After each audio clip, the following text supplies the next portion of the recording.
Cinta adalah anugerah, tapi terkadang hadir di waktu dan tempat yang salah. Inilah kisah cinta terlarang antara seorang ibu guru dan muridnya, kisah yang tak seharusnya terjadi, namun hati tidak bisa memilih kepada siapa ia jatuh. Di balik tatapan penuh rahasia, tersimpan perasaan yang perlahan tumbuh menjadi api yang sulit dipadamkan. Mari kita ikuti kisah ini, sebuah drama penuh luka, dilema, dan cinta yang berbahaya. Mari kita mulai. Bab 1, Tatapan yang Membuka Luka. Hari itu, langit di atas sekolah tampak redup, awan kelabu menggantung seakan membawa tanda hujan. Udara pagi terasa lembab, siswa-siswa bergegas menuju kelas dengan wajah yang masih kantuk. Di antara mereka, seorang pemuda bernama Arga berjalan pelan sambil memeluk buku di dadanya. Ia dikenal sebagai siswa pendiam, jarang bergaul, tapi selalu berhasil mendapat nilai tinggi di setiap ujian. Bel masuk berbunyi, suara riuh anak-anak mulai mereda. Arga duduk di bangku paling belakang, tempat favoritnya karena ia bisa memperhatikan tanpa terlalu diperhatikan. Biasanya ia hanya menatap papan tulis kosong sebelum guru masuk. Namun kali ini, ada rasa penasaran yang berbeda. Pintu kelas terbuka perlahan, langkah seseorang terdengar anggun. Seorang wanita masuk dengan penuh percaya diri, mengenakan blus putih sederhana dan rok hitam selutut. Wajahnya lembut, dengan mata teduh yang langsung menarik perhatian banyak siswa. Dialah guru baru bahasa Indonesia, yang diperkenalkan sebagai Bu Laras. Seketika suasana kelas berubah. Semua siswa tampak terpesona, beberapa berbisik-bisik membicarakan kecantikannya.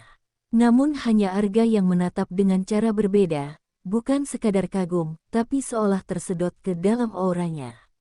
Jantungnya berdegup lebih cepat, sesuatu yang jarang ia rasakan sebelumnya. Bu Laras tersenyum, memperkenalkan diri dengan suara lembut namun tegas. Selamat pagi, anak-anak. Nama saya Laras, dan mulai hari ini saya akan mengajar kalian bahasa Indonesia. Suaranya begitu menenangkan, membuat kelas yang biasanya gaduh mendadak tenang. Semua mata tertuju padanya, termasuk mata Arga yang enggan berkedip. Arga mencoba mengalihkan pandangan, tapi tak bisa. Cara Bu Laras menulis di papan tulis, caranya berbicara tentang sastra, semuanya membuat pikirannya melayang. Ia merasa seperti sedang membaca buku favoritnya, tapi kali ini buku itu hidup, berjalan, dan tersenyum di hadapannya. Di balik senyumnya, Bu Laras sempat menangkap tatapan Arga. Ada sesuatu dalam sorot mata itu yang membuatnya terdiam sesaat. Bukan tatapan nakal seorang remaja, melainkan tatapan yang dalam, seolah menyimpan rahasia. Ia mencoba mengabaikannya dan kembali fokus pada pelajaran. Jam pelajaran berjalan, siswa-siswa mencatat dengan penuh semangat. Sesekali, Bu Laras mengajukan pertanyaan, dan Arga selalu menjadi salah satu yang menjawab dengan benar. Bu Laras mulai memperhatikan kecerdasan pemuda itu, meski ia berusaha tidak menunjukkan ketertarikannya. Saat bel pulang berbunyi, siswa lain segera berhamburan keluar. Namun Arga tetap duduk, pura-pura merapikan bukunya dengan sangat lambat. Ia ingin berada lebih lama di ruangan yang masih dipenuhi aroma parfum lembut gurunya itu. Bu Laras menghampirinya dengan langkah hati-hati. Arga, kenapa belum pulang? Tanyanya dengan senyum tipis. Arga menatapnya sejenak, lalu menjawab pelan, saya masih ingin di sini, Bu. Rasanya tenang kalau di kelas ini. Kata-kata itu membuat Bu Laras tertegun. Ia tahu seharusnya tidak membiarkan percakapan seperti itu berlanjut. Namun ada sesuatu di balik nada suara Arga yang membuat hatinya hangat. Ia hanya mengangguk, lalu meninggalkan kelas dengan langkah terburu-buru, seakan takut semakin larut dalam suasana itu. Sepeninggal Bu Laras, Arga duduk termenung. Ia merasakan sesuatu yang berbeda dalam dirinya. Bukan sekadar rasa kagum, melainkan sesuatu yang lebih dalam, sesuatu yang ia tahu berbahaya. Tapi bukankah cinta selalu datang tanpa permisi? Malam itu, Arga tidak bisa tidur. Bayangan wajah Bu Laras terus menghantui pikirannya. Senyum itu, suara lembut itu, seakan menempel di kepalanya. Ia berulang kali membolak-balik buku pelajaran, tapi semua huruf berubah menjadi wajah Bularas. Di sisi lain, Bularas duduk di ruang tamunya, menatap kosong cangkir teh yang sudah dingin. Ia mengingat tatapan mata Arga, sorot yang jujur sekaligus berbahaya. Hatinya berdebar, bukan hanya karena khawatir, tapi juga karena ia merasakan sesuatu yang seharusnya tidak dirasakan seorang guru. Keesokan harinya, kelas kembali berlangsung. Bularas masuk dengan senyum hangat, berusaha terlihat biasa. Namun begitu ia melangkah ke depan kelas, matanya tak sengaja menangkap Arga yang kembali menatap dengan intensitas yang sama.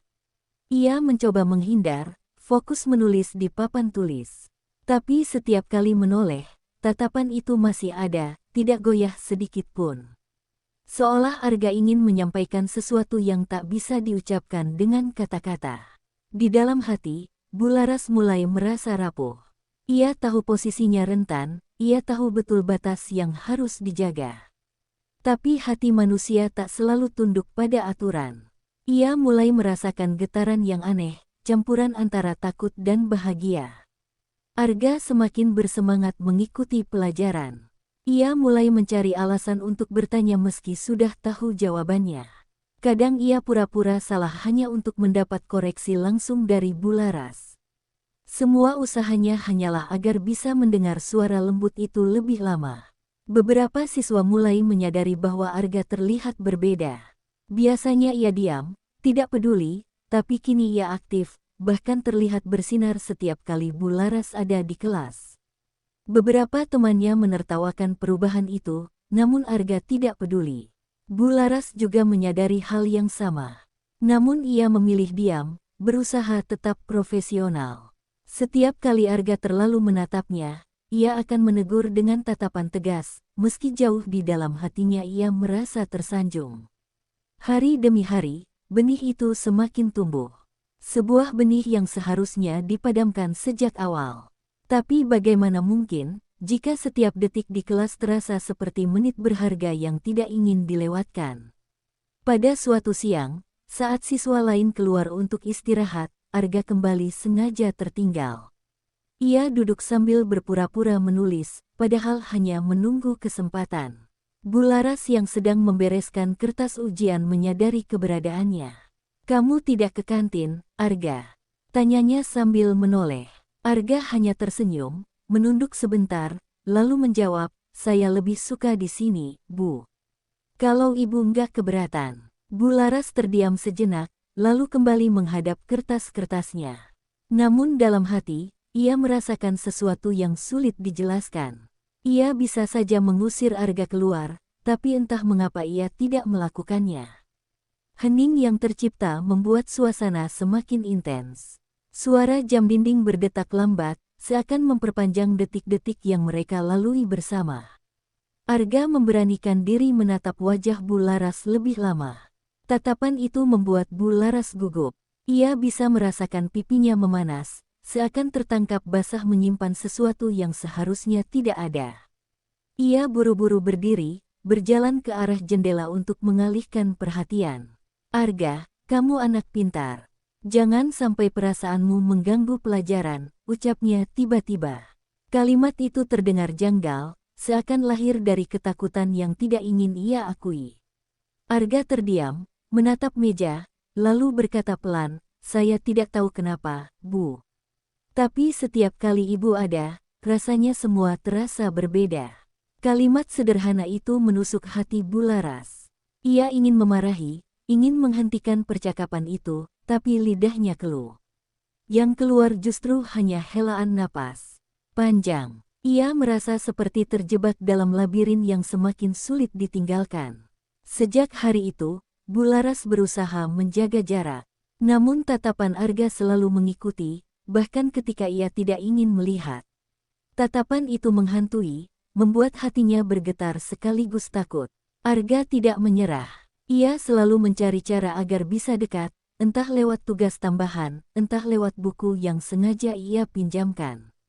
Setiap kesempatan, ia gunakan untuk menyampaikan sesuatu yang tidak pernah berani ia ucapkan secara langsung.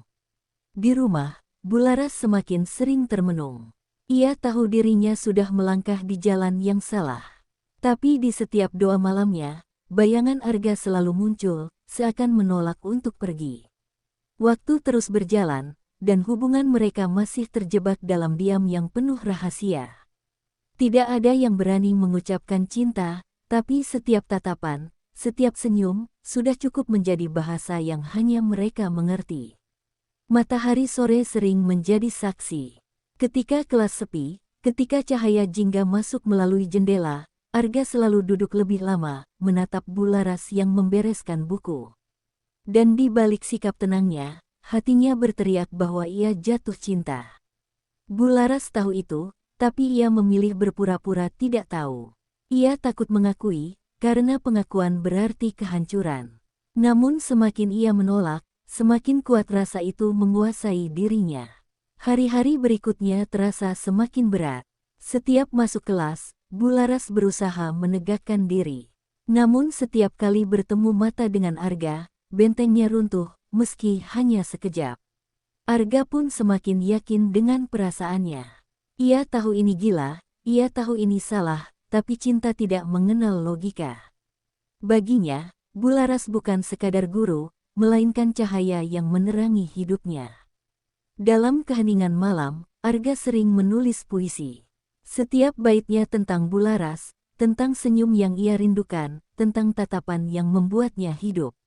Namun semua puisi itu ia simpan sendiri, takut jika dunia tahu rahasianya. Dan begitu, perlahan tapi pasti, kisah cinta terlarang itu mulai berakar. Mereka berdiri di tepi jurang, menatap satu sama lain dengan hati yang bergetar. Sadar bahwa sekali melangkah, mereka tidak akan pernah bisa kembali. Benih cinta itu kini mulai tumbuh, meski mereka sadar tanah tempatnya berakar penuh duri. Tatapan yang tak pernah bisa dibohongi, hati yang tak pernah bisa dipaksa berhenti, dan rahasia yang mulai mengikat mereka semakin dalam.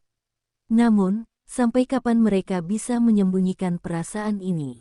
Apakah cinta terlarang ini akan semakin mekar, atau justru runtuh dihantam badai yang lebih besar?